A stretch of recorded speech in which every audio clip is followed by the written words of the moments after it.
수립하지 아니할 수 있다. 그렇게 한다는 거죠.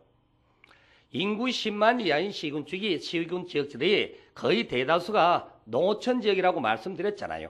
농어촌 지역이다 보니까 과거, 현재, 미래 모습이 거의 비슷하겠죠. 그러다 보니까 뚜렷한 장기발전 방향에 대한 계획은 필요가 없다라고 보게 됐고, 그 다음에 두 번째는 현재의 A시처럼 A시는 광역도시계획 수립 대상자 안에 포함이 되어 있죠. 그러면 광역도시계획은 주의하세요.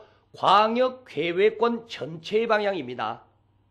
그리고 이 안에 들어와 있는 개별 시군도 그에 따라서 각각의 기본계획이 필요하다는 거죠. 그런데 이것도 방향을 제시하는 계획, 이것도 방향을 제시하는 계획이니까 방향성은 같아야 되겠죠, 당연히. 그래서 광역도시계획 수립 대상자 안에 포함되는 시군으로서 그 광역도시계획의 내용에가 도시 기본계획에 관한 내용이 모두 포함이 되어 있더라는 겁니다. 그러면은 기본계획 내용이 모두 포함된 광역도시계획이 수립됐다면 중복에서 계획을 세우실 필요가 없겠죠? 그래서 여기 광역도시계획 수립 대상자 간에 포함이 되는 거죠.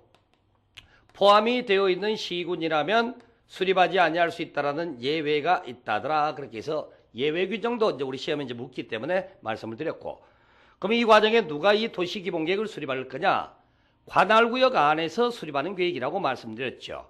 그럼 관할구역 가진 자가 세우시면 되겠네. 특별시장, 그 다음에 광역시장, 일반시장, 군수 이렇게. 자, 이 양반들이 이제 각각의 영역마다 도시기본계획을 수립한다라고 되어 있다는 거죠. 이렇게 수립한 다음에 올려보내는 형태가 되는데, 특광시장의 경우는요, 예전에는 국토해양부 장관으로부터 승인을 받았지만은 지금은 국토해양부장 승인 받지는 않습니다. 특광시장이 본인들 스스로가 결정을 하는 거예요. 특광시장이 본인들 스스로가 결정하고, 일반 시군에서 수립했다면 그때는 누구로부터? 도지사로부터 승인을 받는다. 여기는 위는 확정이라고 그러죠. 여기는 이제 스스로 결정하니까 확정이라고 쓰고, 여기는 뭐라고 써요? 승인이라고 쓴다. 이렇게 말하게 되는 거죠. 이것도 이제 우리가 수립 승인 절차라고 칭하는 겁니다. 수립 승인 절차 기본 절차상 어떻게 돼 있어요? 기초조사, 의견, 청취, 협의, 심의 그러면 되겠죠. 그리고 나서 이제 주민의 의견 들을 때는 뭘로 듣는다? 공청회를 통하여 의견을 청취한다. 그러면 되는 거죠. 이걸 가지고 우리가 이제 도시기본계획 수립 절차다. 이제 그렇게 부르게 되는 거죠. 자, 그러면 이제 마지막에 있는 도시관리계획 좀 보겠습니다. 도시관리계획도 도시계획의 일종인 만큼 관할구역 안에서 수립하는 계획이겠죠. 이 과정에서 좀 전에 우리가 기본계획상에서는 수립하지 아니할 수 있는 예외가 있다고 그랬죠. 예외가 있는데 관리계획은 예외가 허용된다 안 된다? 관리계획은 예외 자체가 없더라라고 한다는 거죠. 도시관리계획은 모든 지역에 다 수립하게 돼 있어요. 관리계획의 내용 또는 종류에 해당되는 게 뭐가 있죠? 용도지역이나 용도지구 지정을 하거나 변경하는 걸 관리계획이라고 그런다고 그러죠. 그 다음에 두 번째는 용도구역이라고 그럽니다. 용도구역을 지정 변경하는 걸 말하고, 세 번째는 기반시설의 설치 정비 개량 그렇게 되어 있죠. 네 번째는 도시개발사업 및 정비사업이라고 그럽니다. 정비사업에 관한 계획이 해당되고, 다섯 번째는 지구단위 계획구역, 지구단위 계획하는 것도 있습니다. 이런 것들이 이제 각각이 다 관리계획의 종류에 해당되는 거예요. 그러면 이제 오늘 배울 내용입니다만은 대한민국 땅덩어리 어디를 가시더라도 용도지역은 다 지정되어 있다고, 용도지역은. 그 다음에 좀 전에 우리가 인구 10만 이하인 시군지역은 기본계획을 수립하지 않을 수 있다고 되어 있었죠. 그러면 인구 10만 이하인 시군지역에서 기본계획을 안 세우면은 관리계획도 안 세울 거냐? 그건 아니죠. 인구 10만 이하인 시군지역이라도 도로 건설은 해줘야 될 것 아닙니까? 기반시설 설치는 다 하도록 되어 있다는 거지. 그런 부분에서 이제 기본계획은 서로 수립되지 않을지 몰라도 관리계획은 예외 없이 전부 다 이제 세우도록 되어 있다. 바로 이제 그렇게 구성되어 있네요. 이러면서 이때 도시관리계획 이반권자가 누구냐라고 한다는 거죠. 도시관리계획 이반권자가 누구예요? 보니까 원칙에 따라 특별시장, 광역시장, 관할구역 안에서 세우는 거니까, 그 다음에 시장, 군수 이렇게 돼 있네요. 이분들이 이제 이반을 한다고 그러죠. 이것 보고 입안을 하게 되는 거고, 그리고 나서 이제 결정을 하는데 특광시장 시장군수가 수립권자로 입안권자로 되어 있지만 결정권자는 시도지사라고 칭합니다. 시도지사 이렇게 칭한다는 거죠. 시도지사가 결정을 하는데 형태 한번 봐보실래요, 여러분들? 여기 보니까 기본계획하고 관리계획을 비교 한번 해보자고요. 여기 기본계획 특광시장 시장군수가 수립을 해서 특광시장 도지사가 확정하거나 승인한다는 얘기예요. 근데 우리가 특광시장을 시도지사라고 할 때 시장이잖아요. 그럼 여기 보니까 여기도 결국엔 시도지사, 여기도 시도지사 그런 형태가 되는 거죠.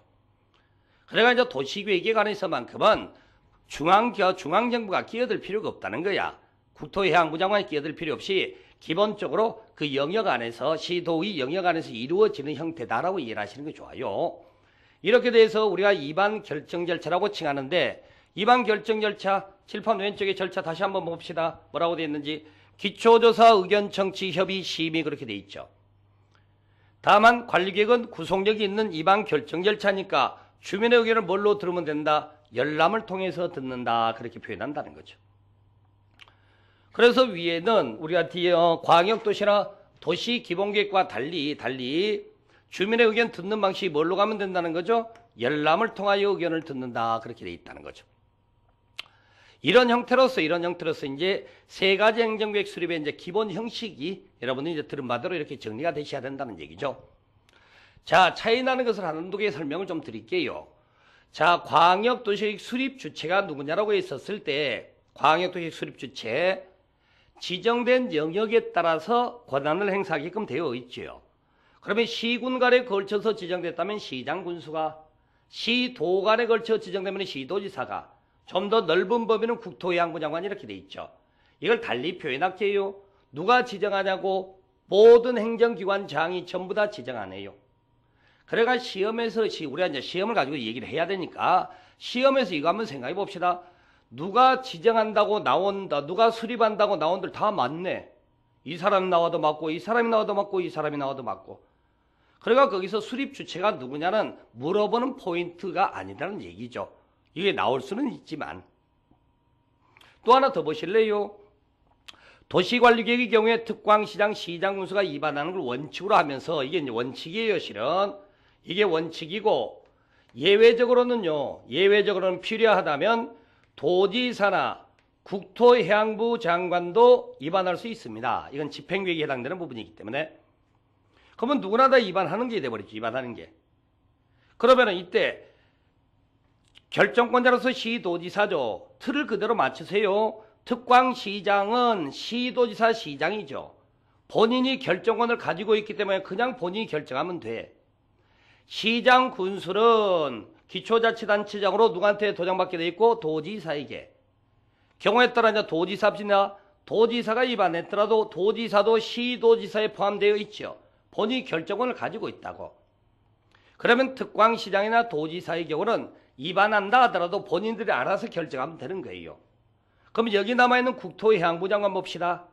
자, 국토해양부 장관이 입안했다고 쳐요. 그런데 결정권자의 원칙에 시도지사가 결정권자인데 윗사람이 아랫사람한테 내려가서 도장 받을 수는 없겠죠, 당연히. 바로 그렇게 되다 보니까 이때 국토해양부 장관의 경우에는 본인 스스로가 결정권을 행사할 수밖에 없다라는 거죠, 이렇게. 여기 국토해양부 장관 나온 거 한번 볼래요? 우리가 광역도시계획에서도 국토해양부 장관이 수립하면 누가 결정합니까? 본인 스스로가 결정을 한다 이렇게 돼 있다는 거죠. 아랫사람에게 내려갈 수는 없는 거니까. 이런 형태로 돼 있다 보니까 광역도시계획 수립 주체도 전부 다 도시관리계획 수립 주체도 시장군수, 시도지사, 국토해양부 장관 전부 다 이렇게 돼 있다는 거죠. 이 과정에 도시기본계획상에서 문제가 생기는 거예요. 도시기본계획은 특광시장, 시장군수가 수립하는 과정에 어떠한 경우라도 도지사나 국토해양부 장관에게는 수립권이 있다 없다? 수립권이 없더라는 거죠.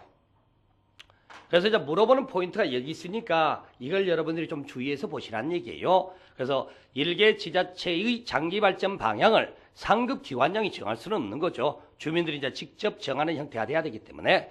그래서 이제 도지사나 국토해양부 수립할 수 없다는 걸 기억을 하셔야 되고, 그 다음에 지난주 배웠던 대로 우리가 비구속적 행정계획으로 광역도시와 도시기본의 차이점이 있다고 그러죠. 뭐 수립의 범위가 다르다, 수립 주체가 다르다는데 그건 차이점이라고 말할 필요가 없다고 제가 말씀드렸고, 양자의 차이점이 어떤 게 나오느냐는 거죠. 도시기본계획이 장기발전 방향을 제시하는 계획입니다. 자, 장기발전 방향으로 어떠한 지역을 어떻게 개발하겠다고 해놨는데 막상 현실에 들어와서 보니까 방향하고 맞지 않는 개발이 이루어지고 있다. 아니면 개발을 예정을 했지만 별로 그 지역은 개발의 바람이 불지 않는다. 그랬을 때 현실과 방향이 다르다면 현실을 뜯어고쳐야 돼요? 방향을 바꾸는 게 맞습니까? 방향을 바꾸는 게 맞겠죠. 이미 건설되어 있는 지역의 아파트를 다 때려 부실 수는 없는 거니까. 그러다 보니까 도시기본계획의 경우는요, 5년마다 재검토를 하게 돼 있다는 거죠. 5년마다 재검토를 한다는 거죠. 그러면 기본계획이, 즉 1개 관할구에서 방향을 제시하는 계획이라고 그랬죠. 그 기본계획을 방향을 바꾸게 되면은 그에 따라서 수립하는 관리계획도 당연히 바뀔 부분이 나와야 되겠죠. 그래서 여기도 5년마다 재검토 정비한다, 그렇게 하는 거예요. 그러면 이제 이에 반해서 광역도시계획은 재검토 규정이 있다 없다? 광역도시는 재검토 규정이 없더라라는 거죠. 그래서 여러분들이 이제 차이점으로 비구속적 행정계획으로서 광역도시계획과 도시기본계획 차이점하면은 뭐 범위가 다르고 수립치 약간 달라지는 건 있지만 묻고자 하는 포인트는 어떤 부분에서 재검토 규정이 있느냐 없느냐가 양자의 주된 차이점이다라고 기억을 하셔야 되는 거죠. 그 다음에 이번에는 같은 관할구역에서 수립하는 도시기본계획과 도시관리계획을 비교하게 되는 거죠.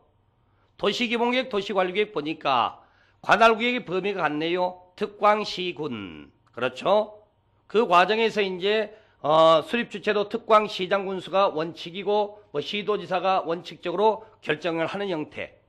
그 차이점에가